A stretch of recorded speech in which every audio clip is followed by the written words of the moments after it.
안녕하세요, 더플랜입니다. 24학년 대입부터는 과학기술원을 제외하면은 자기소개서가 폐지되죠. 하지만 상산고등학교와 같은 전국 단위 자율형 사립고는 여전히 자소서가 필요한 입시를 하고 있습니다. 아무래도 대입에서는 학생부를 자소서 대신해서 학생의 역량을 살펴볼 수는 있지만 중학교는 고등학교에 비해서 학생의 활동을 학생부에서 찾아보기 좀 어렵잖아요. 그러기 때문이기도 하겠죠. 자사고가 계속 유지되기로 결정이 됐고 의대를 원하는 시대적인 상황에서 상산고의 인기는 계속될 것이라고 보여집니다. 그렇다면 서류에서의 가장 큰 관문인 자기소개서는 어떻게 접근해야 하는지 작성 매뉴얼을 안내드리도록 하겠습니다. 지금까지 다수의 학생들을 상산고 입시 지도를 하고 또 합격시킨 매뉴얼이기도 하니까 꼭 도움이 되었으면 좋겠네요. 1번 문항입니다. 본인 스스로 계획을 세우고 실천하여 성취감을 느낀 학습 경험과 학업에 기울인 노력에 관하여 배우고 느낀 점 중심으로 구체적으로 기술하십시오. 이죠. 천자내외로 작성을 해야 해요. 글자 수로 보면은 1, 2, 3번 중에서 가장 긴 글자 수를 요구하고 있습니다.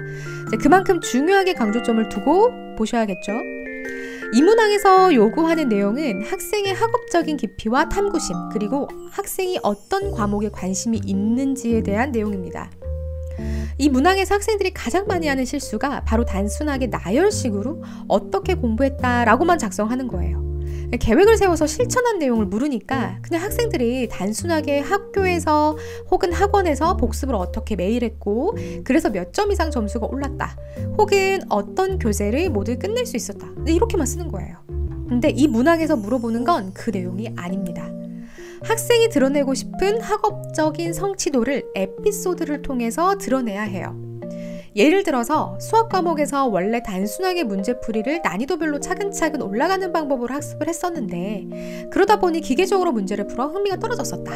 그래서 지금 배우고 있는 단원의 내용이 어떻게 실생활에 이용되는지 찾아보았고 관련 도서는 어떤 도서를 읽어보면서 수학에 대한 흥미를 다시 찾을 수 있었고 과목에 더 진지하게 임할 수 있었다 등의 형태로 작성해야 한다는 것입니다. 물론 상산고등학교는 수학 과목의 성취감, 학업에 기울인 노력을 작성하는 게 가장 좋겠지만 학생의 진로 부분들을 마지막에 살짝 언급해주면 좋은 문항이기 때문에 희망하는 진로에 관련된 과목으로 진행해 주셔도 됩니다.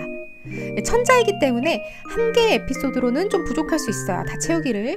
그러니까 2개의 에피소드를 작성하거나 한 개의 에피소드 안에 또 다른 에피소드를 심화해서 작성해 주시는 것을 추천합니다. 자, 2번 문항입니다. 본인의 인성, 배려, 나눔, 협력, 타인 존중, 규칙, 준수를 나타낼 수 있는 개인적 경험 및 이를 통해 배우고 느낀 점을 구체적으로 기술하십시오. 500자 내외입니다. 자, 이 문항의 목적을 먼저 살펴보면 상산고의 경우에는 대부분의 학생이 기숙사 생활을 하고 있기 때문에 3년간 상당히 높은 수준의 공동체 안에서 적응하고 발전할 수 있는 능력을 요구하고 있어요. 그렇기 때문에 단순히 인성여경이니 한 세 학생의 착함을 드러내는 것, 이렇게 생각하시면 안 됩니다.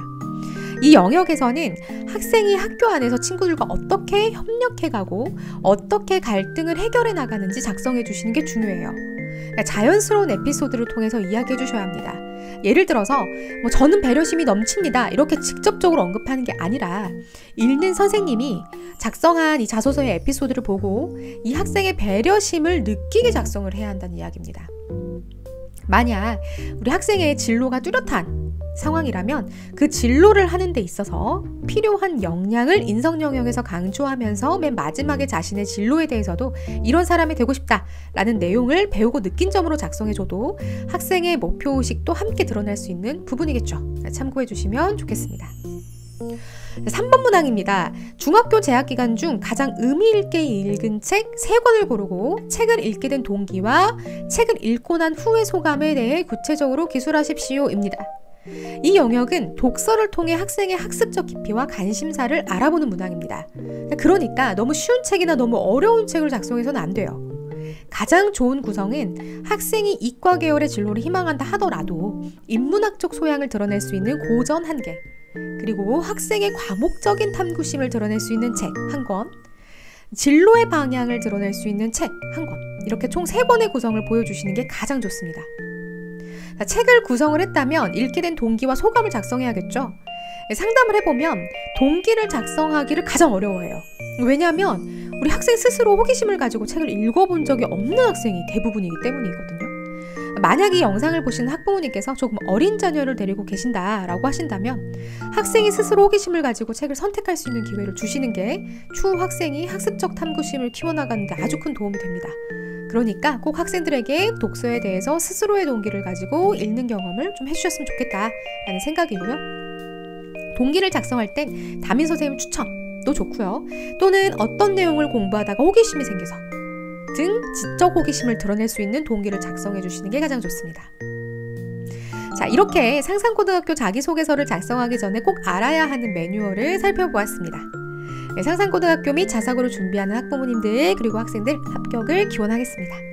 다음에는 더 유익한 영상으로 찾아뵐게요. 시청해주셔서 감사합니다.